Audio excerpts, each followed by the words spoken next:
आज मैं आपके साथ एक ऐसी किताब का सार साझा कर रहा हूं जिसे सिर्फ एक किताब कहना इसके साथ अन्याय होगा। ये किताब असल में सोचने का एक नया ढांचा देती है, एक ऐसा मानसिक फ्रेमवर्क जिसने करोड़ों लोगों की दिशा, निर्णय और जीवन का स्तर बदला है। किताब का नाम है थिंक एंड ग्रो रिच। लेकिन यहां एक बहुत जरूरी बात समझ लीजिए, ये किताब केवल पैसा कमाने की नहीं है। ये किताब उस सोच को विकसित करने की है जिसके परिणाम स्वरूप पैसा, सफलता, सम्मान और आत्मसंतोष अपने आप जीवन में प्रवेश करते हैं। लेखक का मूल सिद्धांत सीधा है। इंसान पहले अपने मन में अमीर बनता है, फिर उसकी परिस्थितियां बदलती है। अगर सोच सीमित है तो अवसर भी सीमित दिखेंगे। इस किताब की नींव एक असाधारण प्रयोग पर रखी गई थी। लेखक नेपोलियन हिल को दुनिया के सबसे सफल लोगों का गहराई से अध्ययन करने का अवसर मिला। 20 से अधिक वर्षों तक उन्होंने उद्योगपतियों, वैज्ञानिकों, नेताओं और नवप्रवर्तकों के साक्षात्कार लिए। हजारों लोगों का अध्ययन करने के बाद एक निष्कर्ष बार बार सामने आया, सफलता कोई संयोग नहीं होती, ये एक निश्चित मानसिक अनुशासन का परिणाम होती है। अब इस किताब के पहले और सबसे शक्तिशाली सिद्धांत पर आते हैं, स्पष्ट इच्छा। अधिकांश लोग कहते हैं, मुझे अमीर बनना है या मुझे सफल होना है। लेकिन ये सिर्फ एक धुंधली चाहत है, लक्ष्य नहीं। स्पष्ट इच्छा का अर्थ है, मुझे कितना चाहिए, कब तक चाहिए और उसके बदले मैं क्या देने को तैयार हूं। जब तक लक्ष्य इतना स्पष्ट न हो कि आप उसे पेपर पर लिख सकें, तब तक वो सपना ही बना रहता है। यही भगवद गीता की एक गहरी बात याद आती है। अव्यक्त लक्ष्य अव्यवस्थित कर्म को जन्म देता है। जब अर्जुन को अपना उद्देश्य स्पष्ट नहीं था, तब उसका धनुष भी भारी लग रहा था। जैसे ही उद्देश्य स्पष्ट हुआ, कर्म स्वतः स्पष्ट हो गया। दूसरा सिद्धांत है विश्वास। विश्वास का मतलब अंधविश्वास नहीं है। विश्वास का अर्थ है अपने लक्ष्य को सच मानकर जीना।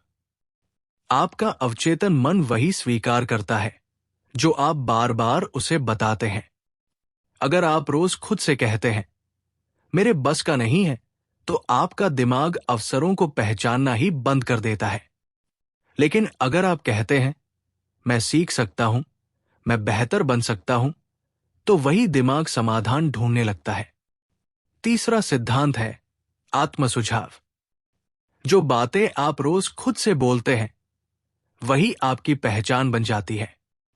नकारात्मक आत्मसंवाद धीरे धीरे आत्मविश्वास को खोखला कर देता है और सकारात्मक, यथार्थवादी आत्मसुझाव आपको भीतर से मजबूत बनाता है। चौथा सिद्धांत है विशेषीकृत ज्ञान। सफल लोग हर विषय के विशेषज्ञ नहीं होते, लेकिन वे जानते हैं कि उन्हें किस क्षेत्र में गहराई बनानी है। ज्ञान तभी शक्ति बनता है जब वो व्यवहार में उतरे। आज के डिजिटल युग में जानकारी की कमी नहीं है, लेकिन अनुशासन की भारी कमी है। पांचवा सिद्धांत है कल्पना।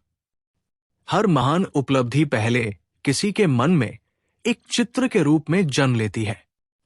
कल्पना वह प्रयोगशाला है जहां भविष्य का निर्माण होता है। अगर आप अपने मन में खुद को सफल देख ही नहीं सकते, तो वास्तविकता में वो घटना असंभव हो जाती है। छठा सिद्धांत है संगठित योजना और निर्णय। असफल लोग निर्णय टालते हैं और सफल लोग निर्णय लेते हैं, फिर उसे कर्म से मजबूत करते हैं। यहां गीता का कर्मयोग सिद्धांत लागू होता है। कर्म करो, परिणाम की चिंता बाद में। गलत निर्णय भी आपको आगे बढ़ाता है, लेकिन निर्णय न लेना आपको जड़ बना देता है। अब आता है सबसे कठिन लेकिन सबसे निर्णायक सिद्धांत, दृढ़ता।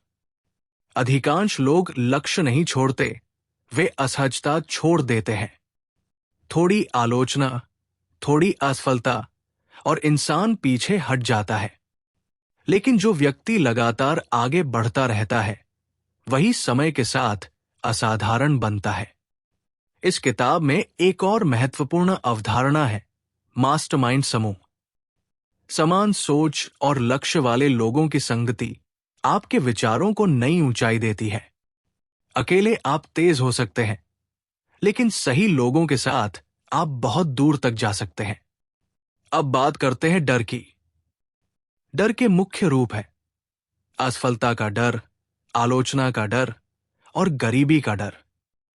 ये डर वास्तविक नहीं होते, ये सीखे हुए होते हैं। जैसे जैसे आप कार्रवाई करते हैं, डर स्वतः कमजोर होता जाता है। इस किताब का अंतिम सार बहुत सीधा है। आप जैसा सोचते हैं, वैसे ही बन जाते हैं। आपकी वर्तमान परिस्थितियां आपकी पिछली सोच का परिणाम है, और आपकी भविष्य की परिस्थितियां आज की सोच से बनेंगी। अगर आप ये वीडियो यहां तक देख रहे हैं, तो समझिए आप पहले ही उस भीड़ से अलग हैं, जो सिर्फ सुनती है लेकिन अमल नहीं करती। अब सवाल ये नहीं है कि ये सिद्धांत काम करते हैं या नहीं। असली सवाल ये है, क्या आप इन्हें लगातार लागू करने का साहस रखते हैं? वीडियो को अंत तक देखने के लिए धन्यवाद। अगर आप चाहते हैं कि मैं इसी तरह किताबों को व्यावहारिक, भारतीय संदर्भ और वास्तविक जीवन के अनुभवों के साथ समझाता रहूं, तो चैनल मिनी बुक रीड्स को सब्सक्राइब करें। याद रखिए, अमीर बनने से पहले सोच को अमीर बनाना पड़ता है। अब इस पूरी किताब को अगर एक वाक्य में समझना हो, तो वो ये है, आपकी बाहरी दुनिया आपकी आंतरिक दुनिया की प्रतिछाया है। अक्सर लोग कहते हैं कि परिस्थितियां सही नहीं है, समय अच्छा नहीं है या मौके नहीं मिल रहे। लेकिन सच्चाई ये है कि मौके हर दौर में मौजूद होते हैं। फर्क सिर्फ इतना है कि कुछ लोग उन्हें पहचान लेते हैं और कुछ लोग नहीं। ये फर्क पैदा होता है सोच से। जब आपकी सोच शिकायतों पर केंद्रित होती है, तो दिमाग समाधान देख ही नहीं पाता। और जब आपकी सोच जिम्मेदारी लेने पर केंद्रित होती है, तो वही दिमाग रास्ते खोजने लगता है। गीता में कहा गया है कि मन ही मनुष्य का मित्र भी है और शत्रु भी। थिंक एंड ग्रो रिच उसी बात को आधुनिक भाषा में समझाती है। अगर मन अनुशासित है, तो वही आपको ऊपर उठाएगा, और अगर मन बिखरा हुआ है, तो वही आपको पीछे खींचेगा। अब एक बहुत व्यावहारिक सवाल खुद से पूछिए, आप रोज किस तरह की सोच को खाद दे रहे हैं? आप किन लोगों की बातें सुनते हैं? आप किन विचारों पर समय बिताते हैं? क्योंकि धीरे धीरे वही आपकी पहचान बन जाती है। इस किताब का एक छुपा हुआ लेकिन बेहद शक्तिशाली संदेश ये भी है कि धन केवल पैसे का नाम नहीं है। धन का अर्थ है विकल्पों की स्वतंत्रता, समय पर नियंत्रण और अपने जीवन के निर्णय खुद लेने की क्षमता।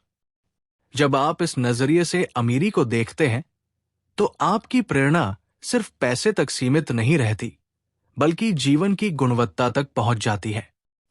यही कारण है कि ये किताब आज भी उतनी ही प्रासंगिक है जितनी लिखे जाने के समय थी। क्योंकि तकनीक बदल जाती है, बाजार बदल जाते हैं, लेकिन मानव मन की कार्यप्रणाली लगभग वही रहती है। अगर आप इस वीडियो से केवल एक ही बात अपने साथ ले जाना चाहते हैं, तो वो ये होनी चाहिए, अपनी सोच पर काम करना सबसे बड़ा निवेश है। क्योंकि एक बार जब सोच सही दिशा में लग जाती है, तो मेहनत, अवसर और परिणाम तीनों अपने आप संरेखित होने लगते हैं। यही थिंक एंड ग्रो रिच का असली सार है।